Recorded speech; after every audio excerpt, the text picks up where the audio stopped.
질문 받도록 하겠습니다. 마이크를, 네. 들리실까요? 네.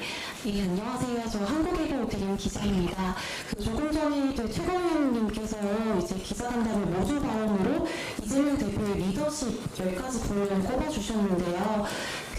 이제 왜 민주당의 리더십이 아니라 이재명 대표의 리더십을 10가지로 꼽아서 정리해 주셨는지 묻고 싶은 게, 이제 이 내란 수습을 하는 데 있어서 최고위원님도 계시고 많은 민주당의 일원께서 노력을 해주신 것으로 아는데, 특히 이재명 대표의 리더십을 강조한 이유가 너무 개인이 리더십을 부각하는 측면으로도 보여서 그것도 좀 물어보고 싶고, 또 이제 실용주의를 말씀해 주셨는데 그 실용주의 행보를 지금 가속화하면서 일관성 논란이 계속되고 있잖아요. 아무래도 이제 그동안 정당들은 일관된 정책이나 뭐 가치 철학을 토대로 국민들을 설득해 왔다면, 실용주의라 하는 유연성을 기반으로 하다 보니까 일관성은 좀 부족해 보일 것 같습니다. 이게 뭐 필연적인 딜레마인 것 같기도 한데, 이 점에 대한 고민들이나 국민들을 설득하기 위한 방안들, 어제도 좀 대표님께서 일관성과 유연성과 오락가락은 성질 차이라고 직접 반박도 하셨는데, 이런 것들에 대한 고민이나 생각들도 좀 여쭤보고 싶습니다. 그냥 간단하게 몇 가지로 말씀드리겠습니다. 오늘 제가 특별히 리더십 문제를 제기한 이유는 결국 현재 대한민국에 처해 있는 위기가 윤석열 리더십의 파급에 의한 그러한 상황을 맞고 있고, 국민 전체적으로 어떠한 리더십으로 이것을 헤쳐나가야 될 것인가에 대한 고민이 깊어지고 있는 그러한 상황이기 때문에 이 문제에 대해서 한번 정리해서 말씀드려보는 것이 어떤가라는 생각을 한 것이고요.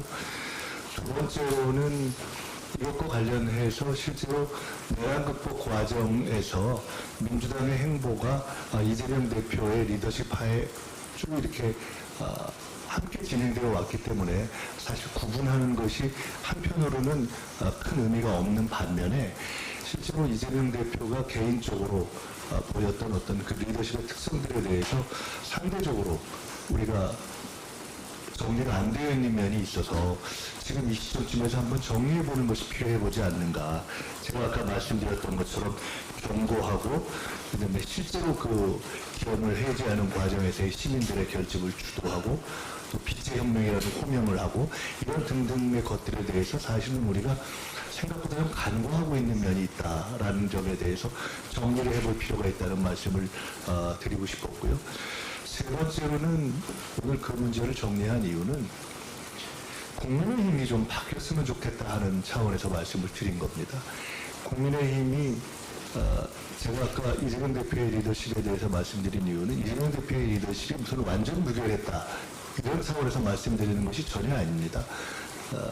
여러 가지 부족한 점이 있지만은 대표와 민주당이 다 노력을 하고 그 과정에서 계속해서 저희들은 균형을 잡으려고 노력하고 있습니다.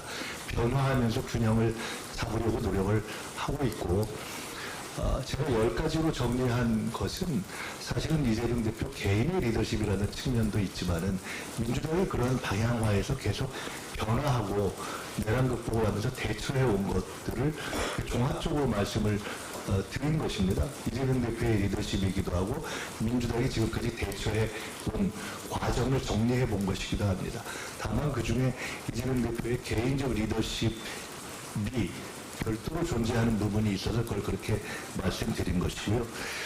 그에 대해서 이런 전 과정에 대해서 국민의힘이 내란 극복 이후에 보여온 모습은 이재명 때리기 위해는 별로 보이는 것이 없어서, 저런 방식의 접근 방법을 하면 결국은 잠시 기분이 좋을진 몰라도 국가적으로나 또는 정치적으로나 스스로에게나 큰 도움이 안 되지 않겠는가에 대한 고언 내지는 걱정, 이런 차원에서 한번 정리를 해볼 필요가 있겠다 싶어서 오늘은 그런 말씀을 드린 것입니다.